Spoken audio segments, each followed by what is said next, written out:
शुभ दिन बच्चों। आपके पद्य भाग के अंतर्गत आज मैं आपको करवाने जा रही हूँ देशभक्ति से परिपूर्ण गीत कर चले हम फिदा।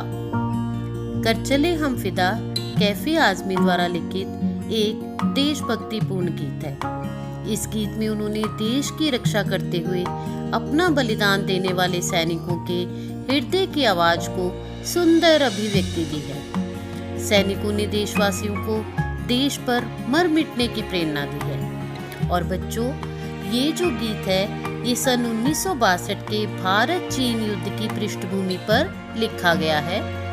फिल्म हकीकत में से फिल्माया भी गया है। इस गीत में सैनिक कहते हैं कि वे तो देश की रक्षा करते हुए दुश्मनों से लड़ते रहे और जब उनकी मृत्यु समीप थी तो भी उन्होंने दुश्मनों को खदेड़ना जारी रखा और देश की शान को बचाए रखने के लिए अपना बलिदान दे दिया। आगे क्या कह रहे हैं वो?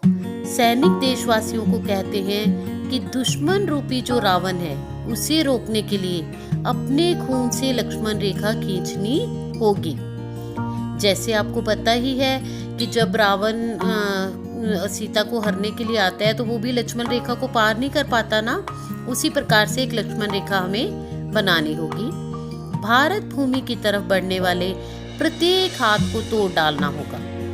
और उन्होंने तो अपने आप को देश पर बलिदान कर दिया, अब ऐसी ही उपेक्षा उन्हें किससे है? देशवासियों से भी है। तो बच्चों, ये जो है ये एक गेय गीत है। गेय गीत का अर्थ होता है गाया जाने वाला गीत। मैं आपको इसका एक पहरा जो है वो गाकर बता रही हूँ। आपको पूरा गीत उसी प्रकार से कंठस्थ करना है। तो चलिए शुरू करते हैं। कर चले हम फिदा जानो तन साथियों, अब तुम्हारे हवाले वतन साथियों। सांस थमती गई, नब्ज जमती गई, फिर भी बढ़ते कदम को न रुकने दिया। कट गए सर हमारे तो कुछ गम नहीं, सर हिमालय का हमने न झुकने दिया। मरते मरते रहा बाकपन साथियों, अब तुम्हारे हवाले वतन साथियों। तो आपको इसी प्रकार से ये जो है गीत याद करना है। अब हम देखते हैं इसकी व्याख्या। जैसा कि मैंने आपको बताया, आप पहले प्रसंग लिखेंगे और इसमें ये बताएंगे कि इस देशभक्तिपूर्ण गीत में जो सैनिक हैं वो देश की रक्षा करते हुए अपना बलिदान दे देते हैं और दूसरे देशवासियों से भी देश पर मर मिटने की प्रेरणा को जागृत करते हैं। तो देखिए क्या कह रहे हैं। कर चले हम फिदा जानो तन साथियों। अब सैनिक कह रहा है कि हे साथियों, अब हम जो है अपने प्राण और शरीर देश की सुरक्षा के लिए न्यौछावर करके इस संसार से जा रहे हैं। अब तुम्हारे हवाले वतन साथियों। तो यह देश अब किसके हवाले है? तुम्हारे हवाले है। तुम्ही को इसकी रक्षा करनी है। कहते हैं सांस थमती गई, नब्ज जमती गई, कि यद्यपि देश के लिए लड़ते लड़ते हमारी सांसें रुकने लगी थी, नसें ठंड के कारण जमने लगी थी, फिर भी हमने अपने बढ़ते हुए कदम को रुकने नहीं दिया। अर्थात हम बर्फ से ढकी सीमाओं पर आगे बढ़ते चले गए। कट गए सर हमारे तो कुछ गए नहीं। सैनिक कहते हैं कि हमारे सिर कट भी गए तो भी हमें इसका दुख नहीं है। हमें इस बात की प्रसन्नता है कि हमने जीते जी किसका सिर नहीं झुकने दिया? हिमालय का। सर हिमालय का हमने ना झुकने दिया, कि हमने अपने जीते जी हिमालय के सिर को झुकने नहीं दिया। अब कह रहे हैं कि मरते समय भी हमारे मन में बलिदान और संघर्ष का जोश बना रहा। बांकपन होता है बच्चों जवानी का जोश। तो कहते हैं मरते समय भी हमारे मन में बलिदान और संघर्ष का जोश बना रहा।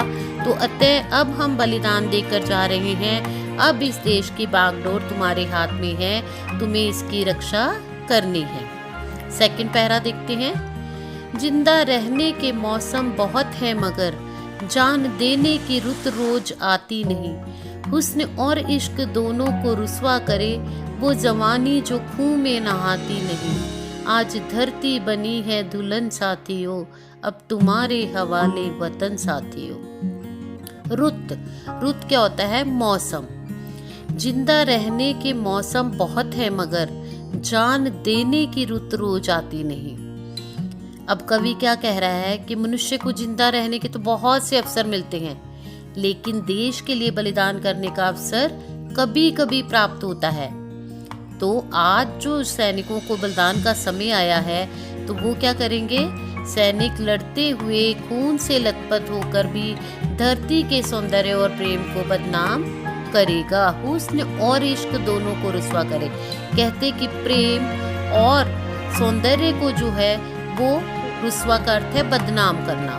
कहते वो जवानी किस काम की जो खून में ना नहाए, अर्थात जो अपने देश के लिए जान न्यौछावर ना करे, उसका जवानी, उसका सौंदर्य और प्रेम किस बात का। आज धरती बनी है दुल्हन साथियों। अब यहाँ पे देखिए वो क्या कह रहा है कि आज धरती एक दुल्हन की भांति है। इसकी लाज रखना और इसकी रक्षा करना सैनिकों का कर्तव्य है।